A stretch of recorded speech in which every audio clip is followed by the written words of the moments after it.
Assalamualaikum warahmatullahi wabarakatuh. Alhamdulillah wassalatu wassalamu ala rasulillah amma ba'd. Allah berfirman dalam Al-Quran, A'udhu billahi minasyaitan rajim. Thumma qasat qulubukum min ba'di dhalika fayyakal hijarati aw ashad qaswah.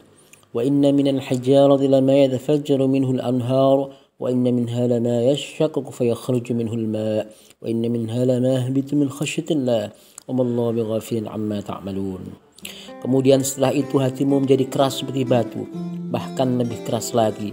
Dan sungguh di antara batu-batu itu ada sungai-sungai yang mengalir darinya. Dan di antara batu-batu itu benar-benar ada yang terbelah, lalu keluarlah mata air daripadanya. Dan di antara batu-batu itu pula benar-benar ada yang meluncur jatuh karena takut kepada Allah. Dan Allah sekali tidak lengah dari apa yang kamu kerjakan. Quran Surat Al-Baqarah ayat 74. Pendengar dimiliki Allah. Ayat di atas menjelaskan adanya hati yang mati dan mengeras bagaikan batu sehingga tidak dapat tertembus cahaya Allah. Bandingkan dengan hati yang lunak dan siap menerima cahaya Allah. Sebagaimana dijelaskan dalam Al-Quran, sungguh orang-orang mukmin adalah mereka yang jika disebut nama Allah, hati mereka bergetar apabila dibacakan ayat-ayatnya. Iman mereka bertambah dan hanya kepada Tuhanlah mereka bertawakal. Quran Surat Al-Anfal ayat 2. Lama Anda mencari jawaban mengapa pasangan hidup kita, anak-anak kita, bahkan kita sendiri susah dinasihati orang. Disebutkan ada beberapa sebab mengapa hati seorang menjadi batu atau membatu. Yang pertama, bicara lebih dari yang diperlukan, apalagi tentang hal yang tidak penting. Bohong dan menimbulkan konflik di antara manusia, baik secara langsung ataupun melalui media sosial. Hanya orang bodoh dan tidak beriman yang melakukan hal ini. Sebab Rasulullah SAW sudah mengingatkan, berbicaralah yang baik, jika tidak maka diamlah. Nabi SAW juga berpesan bahwa tanda kesempurnaan iman adalah selektif kata dan tindakan. Kita diperintah untuk mengucapkan atau melakukan hal yang benar-benar bernilai. Jika kebiasaan buruk itu tidak dihentikan, kata Ad-Dhabi'i, jangan heran lambat laun hati kita menjadi batu, sulit menerima nasihat dari siapapun, termasuk sabda Rasulullah SAW. Yang kedua, sholat yang sering ditunda-tunda kecuali jika ada alasan yang darurat dan rasional. Hatimu akan membatu jika engkau melanjutkan tidurmu di saat adzan dikumandangkan. Yang ketiga, makan dan minum yang melebihi kebutuhan tubuh. Rasul Ahmad bernasihat, makan Anda yang pertama ketika lapar adalah kebutuhan, sedang makan kedua adalah nafsu yang akan membuat Anda bodoh, malas dan berpenyakit, sebab akan menghasilkan lemak yang tersimpan di bawah permukaan kulit.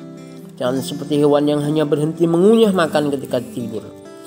Kata Sayyidina Abu Bakar radhiyallahu anhu, jika engkau tidak berlatih menahan hawa nafsu mulai dari makanan, apakah mungkin engkau bisa melawan hawa nafsu yang lebih membahayakan? Makanan halal yang berlebih bisa mengeraskan hati, maka tentu akan lebih dahsyat dampak negatifnya jika makanan itu bersumber dari korupsi atau cara-cara yang haram lainnya. Makanlah secukupnya dan belanjakan uang secara hemat agar kita memiliki sisa dana untuk membantu lebih banyak orang lain yang membutuhkan. Kata Rasulullah SAW, engkau tidak berhak menyebut diri sebagai seorang beriman jika engkau kenyang di tengah orang-orang yang sedang lapar. Yang keempat adalah introspeksi yang diabaikan. Setiap muslim harus menyediakan waktu untuk introspeksi secara ruku dan sujudlah yang lebih lama untuk bertasbih dan memohon pertolongan Allah untuk berhenti dari kebiasaan-kebiasaan buruk. Iktikaf di masjid antara lain dimaksudkan untuk introspeksi, muhasabah atas dosa-dosa kita. Semakin jarang introspeksi dilakukan, semakin cepat hati kita mengeras dan membatu. Yang kelima, mainan atau game, musik, video yang tidak mendidik yang sedang menggejala di sekitar kita. Kita diajari Rasulullah SAW, wahai Allah, berikan cahayamu pada pendengaran dan penglihatanku. Artinya kita meminta Allah untuk dijauhkan dari pendengaran dan penglihatan yang negatif. Untuk hiburan sejenak tidak dilarang, asal tidak berlebihan dan tidak merusak akhlak. Sering terjadi kriminalitas dan kejahatan seksual yang dilakukan akibat video-video yang tidak edukatif. Allah SWT mengingatkan, sungguh pendengaran, penglihatan, dan hati semuanya harus dipertanggungjawabkan. Quran Surat Al-Isra ayat 36. Pendengar yang dimuliakan Allah. Yang keenam, tawa atau bergurau yang berlebihan, bahkan terbahak-bahak persis gelak tawa syaitan. Sahabat Anas bin Malik radhiyallahu anhu bercerita, Rasulullah SAW pernah berkhutbah dengan berapi-api, cara yang belum pernah saya saksikan sebelumnya.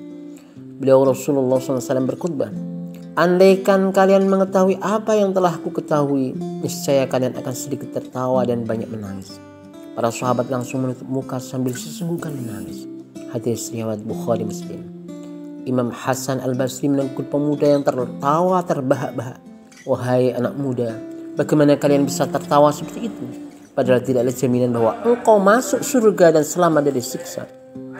Sejak itu pemuda tersebut bertaubat menjadi orang yang saleh. Pendengar yang dimuliakan Allah, marilah kita menjauhi 6 sebab kebekuan hati yang bisa disingkat menjadi bisa main mata. Yang pertama, bicara yang berlebihan.